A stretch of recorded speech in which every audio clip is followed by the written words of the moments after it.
अस्सलाम वालेकुम दोस्तों, कैसे हैं सब लोग। उम्मीद है सब खैरियत से होंगे।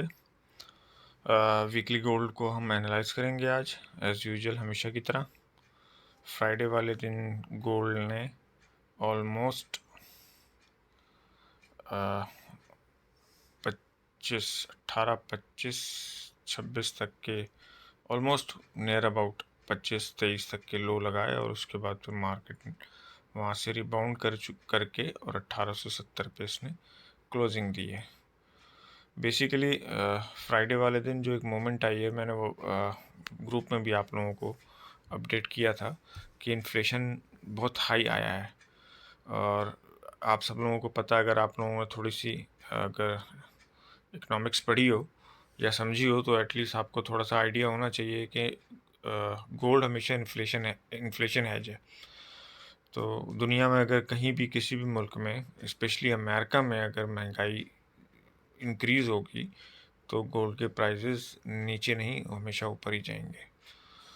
तो ये एक न्यूज़ का इम्पेक्ट था गोल्ड के ऊपर, जो एक बहुत बुल मोमेंट आई, लेकिन रेजिस्टेंस स्ट्रॉन्ग हैं ऊपर भी। क्योंकि अगर मैं देखूं तो वीकली क्लोजिंग तो खैर चलें ठीक है, एक बात की बात है, लेकिन डेली क्लोजिंग भी 75 के ऊपर नहीं हुई है मार्केट की। अभी भी मार्केट जो है वो क्लोज 1870 के करीब करीब हुई है, और पहले भी 1870 के करीब करीब क्लोज एक दफ़ा हो चुकी है मार्केट डेली क्लोजिंग में। तो अभी भी मार्केट में हम ये नहीं कहेंगे एक्चुअली कि ये एक मूव आया है। इसको आप आई मीन टू से कि ये भी कह सकते हैं कि ये एक मोमेंट जो है वो एक न्यूज़ का इम्पैक्ट था। ठीक है, ज़ाहिर न्यूज़ आती है तो उसका कोई ना कोई इम्पैक्ट ज़रूर आता है। तो डाउन साइड में आती है तो डाउन साइड पे आता है। गोल्ड के फेवर में आएगी तो गोल्ड बुलिश होगा, गोल्ड के फेवर में नहीं होगी तो गोल्ड नेगेटिव ही होगा ऑब्वियसली। लेकिन कल डॉलर इंडेक्स ऊपर लेवल पे क्लोज हुआ है, लेकिन गोल्ड भी ऊपर लेवल पे क्लोज हुआ है। तो ये ज़रूरी नहीं है, मैं आपसे कई दफ़ा पहले भी बात कह चुका हूँ कि नॉर्मल रेंज के अंदर, नॉर्मल वे में जब न्यूज़ नहीं होती हैं तो गोल्ड जो है वो डॉलर के साथ मूवमेंट करता है मोर और लेस।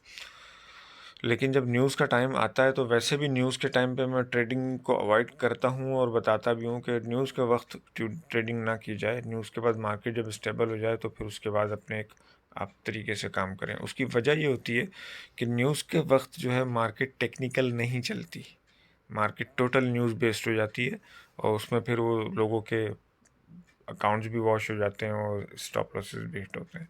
अगर आप फ्राइडे को भी देखें तो नीचे उसने स्टॉप लॉसेस खाएं, छोर की कैंडल ट्रेंड लाइन के नीचे क्लोज करके फिर उसके बाद मार्केट ऊपर गई है। और ऊपर उसने ये देखें, मैं आपको एक चीज़ दिखा रहा हूँ, ये फ्लैग पैटर्न इसने यहाँ पे बनाया है और इसको इसने H4 हम बेसिकली वीकली जब एनालाइज करते हैं तो हम H4 को सामने रख के करते हैं हमेशा। ठीक है, अच्छा, वीक का जो रेजिस्टेंस है वो 1900 है, और वीक का जो सपोर्ट है वो 1815-20 के करीब करीब है। 15 भी कह सकते हैं, 20 भी कह सकते हैं। अगर मार्केट वीकली क्लोजिंग, ये जहन में रखिएगा अच्छी तरीके से, वीकली क्लोजिंग 1820 के नीचे देती है तो मार्केट में एक फ्रेश सेलिंग आएगी। ठीक है, जो कि 1780 और 1750 तक भी आ सकती है, इनफैक्ट 1700 तक भी आ सकती है। लेकिन जब तक मार्केट 1820 के ऊपर है, वीकली क्लोजिंग 1820 के ऊपर रहती है तो मार्केट में चांसेस कम है सेलिंग के। ठीक है, और अगर 1900 ब्रेक हो जाता है तो, और वीकली क्लोजिंग 1900 के ऊपर होती है तो मार्केट में एक फ्रेश बाइंग आने के 100% चांसेस है। ठीक है, तो आपको, अगर आप पोजिशनल ट्रेडिंग करते हैं तो उसमें आपको एहतियात रखनी होगी। और बहुत अच्छा सपोर्ट है 1820, 25, 15, ये लेवल बहुत अच्छा सपोर्ट है। 1800 का स्टॉप लॉस डाल के और आप जो है ना वो पोजीशनल बाइंग कर सकते हैं इस एरिया से। और पोजीशनल सेलिंग करने वाले जो लोग हैं वो 1900 से जो है ना वो सेलिंग कर सकते हैं। बहुत, अगर 1900 मार्केट जाती है, अभी तो फ़िलहाल गई नहीं है, जब जाती है 1900 का रेजिस्टेंस है, स्ट्रॉन्ग रेजिस्टेंस है 1900 से लेके 1912 का। वहाँ से आप 1920 का या 25 का स्टॉप लॉस डाल के आप जो है वो एक अच्छी सेलिंग कर सकते हैं, जो आपका टारगेट ऑलमोस्ट तकरीबन जो है वो $70-80 आपको, यानी कि मार्केट 1830, 1825, 10 इनफैक्ट 1800 तक भी वहाँ से अगर रिजेक्शन मिलती है तो वहाँ से आ सकती है। ठीक है, तो ये ध्यान में रखिएगा। ये लेवल्स की लाइनें भी मैंने लगाई हुई हैं, आप अपने चार्ट पे भी इसी तरह लगा दें। लेकिन बहरहाल इस वक्त इंट्राडे में मार्केट पॉजिटिव है 110%, लेकिन वीकली चार्ट पे अभी भी नेगेटिव है। वीकली चार्ट पे मैं कंसिडर जब करूँगा जब मार्केट 1900 के ऊपर क्लोज करेगी वीकली क्लोजिंग। और फ्रेश सेलिंग के लिए मुझे अगर जाना है तो मैं 1820 के नीचे वीकली क्लोजिंग का इंतज़ार करूँगा। ठीक है, ऊपर से मैं सेल कर रहा हूँ वो अलग एक इशू है, लेकिन मैं फिर भी अगर फ्रेश सेलिंग में मुझे जाना है तो वो मैं 1820 के नीचे ही वो करूँगा। मतलब फ्रेश सेलिंग का मतलब ये होता है कि अगर 1900 के ऊपर मार्केट सस्टेन करी जाती है, वीकली क्लोजिंग दे देती है, तो बायर के हाथ में चली जाएगी, ये बायर डोमिनेट कर चुके होंगे। फिर टारगेट जो है वो 2000 और हो सकता है लाइफ टाइम हाई भी कोई नया लग जाए, ये भी मैं आपको बता दूँ।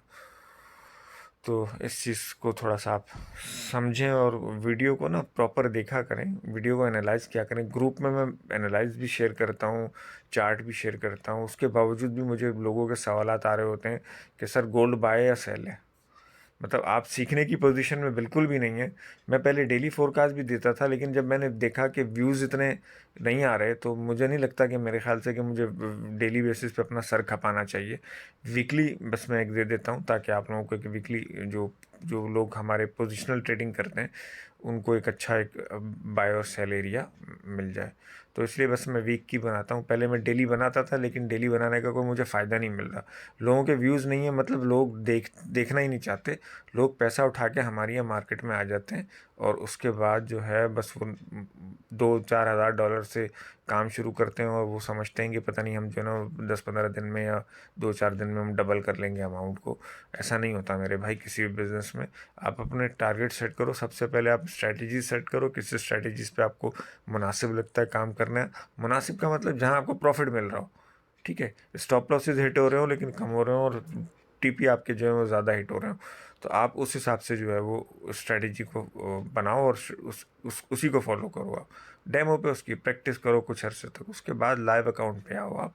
और लाइव अकाउंट पे आ रहे हो तो स्टॉप लॉसेस के साथ मनी मैनेजमेंट का के साथ काम करो। ठीक है, तो इसलिए जो है वो और बाकी जो चीज़ें मैं इंट्राडे में डेली बेसिस के सपोर्ट और रेजिस्टेंस होते हैं वो मैं डेली अपडेट करता हूँ, आप लोगों को डेली अपडेट करता हूँ।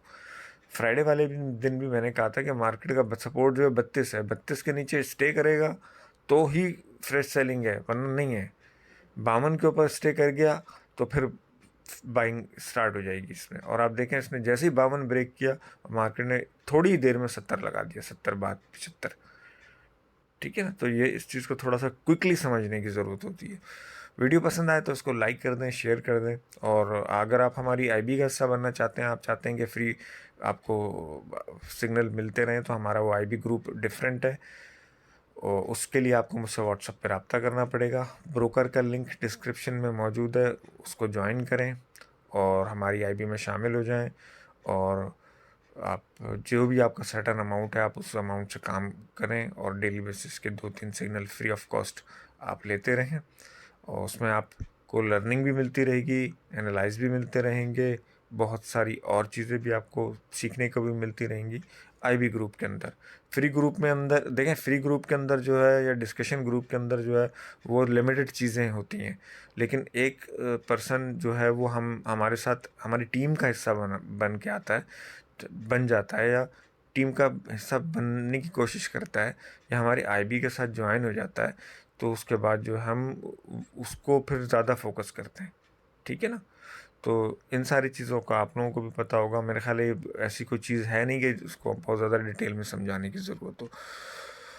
तो वीडियो शेयर कर दें, शेयर करने के कोई पैसे नहीं लगते। आपने जो जो ग्रुप्स में आप लोग ऐड हैं या जहाँ भी आप लोगों को समझता है कि हाँ समझते हैं कि हाँ यार वीडियो मुनासिब है और किसी एक बिगनर को या एक्सपर्ट लेवल के ट्रेडर्स को ये चीज़ें भी समझनी चाहिए। ठीक है, तो वो ज़रूरी होती है, तो वो शेयर कर दें आप। और अभी जो ट्रेंड है मार्केट का इंट्राडे में पॉजिटिव है। बाइंग पोजीशन मैं आपको बता देता हूँ इंट्राडे के हिसाब से, वैसे मैं आपको मंडे को भी बता दूंगा। 50-52 मार्केट रीटेस्ट कर सकती है। 50-52 मार्केट अगर आती है और वहाँ पे आपको H1 की अगर कोई कैंडल मिलती है आप बाय लें और टारगेट आपका वही 60, 65, 70 और शायद मार्केट हो सकता है इस दफ़ा थोड़ा सा एक नया हाई भी लगाने की कोशिश करे, 1900 तक जाने की भी कोशिश करे। और फंडामेंटल भी इस वीक में है, वो भी मैं आपको बता रहा हूँ। चले मैं आपको थोड़ा सा उस पर भी बता देता हूँ।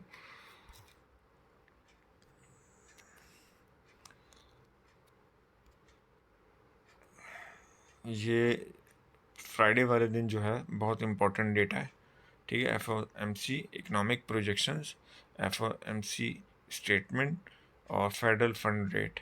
एक चीज़ बहुत इंपॉर्टेंट है, इसको ध्यान से सुनिएगा, ये बहुत बहुत ज़्यादा इंपॉर्टेंट बता रहा हूँ आपको। गोल्ड का इस पर बहुत ज़्यादा इम्पैक्ट आएगा, जो लोग गोल्ड पे काम करते हैं उनके लिए बता रहा हूँ। ये फंड रेट जो है प्रीवियस जो था 1 था, ठीक है। इंटरेस्ट रेट जो है इन्होंने 1% इनका चल रहा है अभी। फोरकास्ट इस FOMC में ये आ रही है कि 1.5% फोरकास्ट है। अगर 1.5% आता है या 1.25% आता है तो गोल्ड पे इसका कोई ख़ास इम्पेक्ट नहीं पड़ेगा।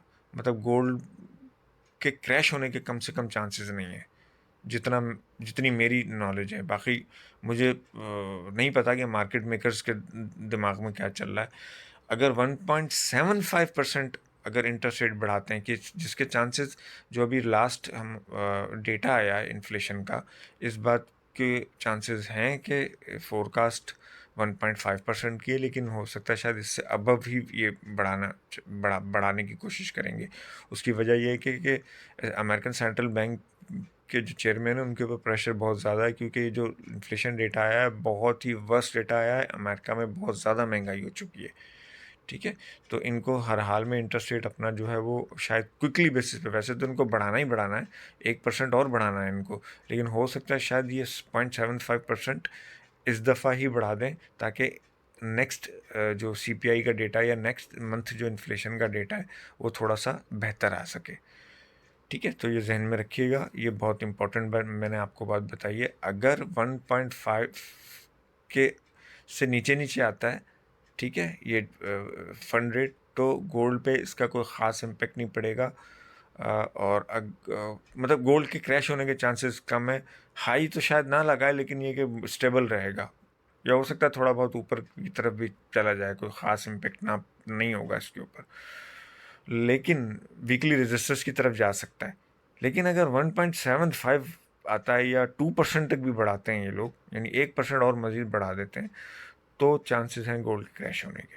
तो ये ख्याल रखिएगा, और मार्केट स्टेबल हो जाए FOMC में, उसके बाद काम कीजिएगा। वीडियो कुछ ज़्यादा ही लंबी हो गई है, मेरे ख्याल है कि थोड़ा सा हमें अब इजाज़त दें। इंशाल्लाह वीकली एक वीडियो बनाता हूँ, तो अगर थोड़ी सी अगर हो भी जाती है तो कोई इतना इशू नहीं है उसका। बस कोशिश ये होती है कि आप लोगों को जो है वो चीज़ें समझ में आ जाएं, ठीक है। उम्मीद है आप लोगों को वीडियो पसंद आई होगी।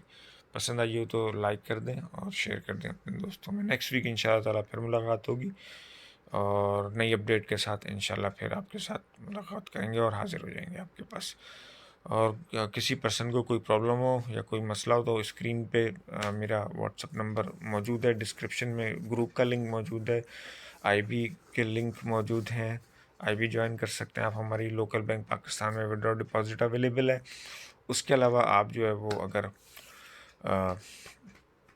चाहते हैं कि हम अच्छा ग्रुप हमें मिल जाए जिसमें हमें लर्निंग भी हो, तो हमारा फ्री ग्रुप भी है ऑलरेडी, और एक नहीं है, 3 4 5 ग्रुप हैं हमारे पास। तो आप आ जाएं और हमारे साथ ज्वाइन कर लें।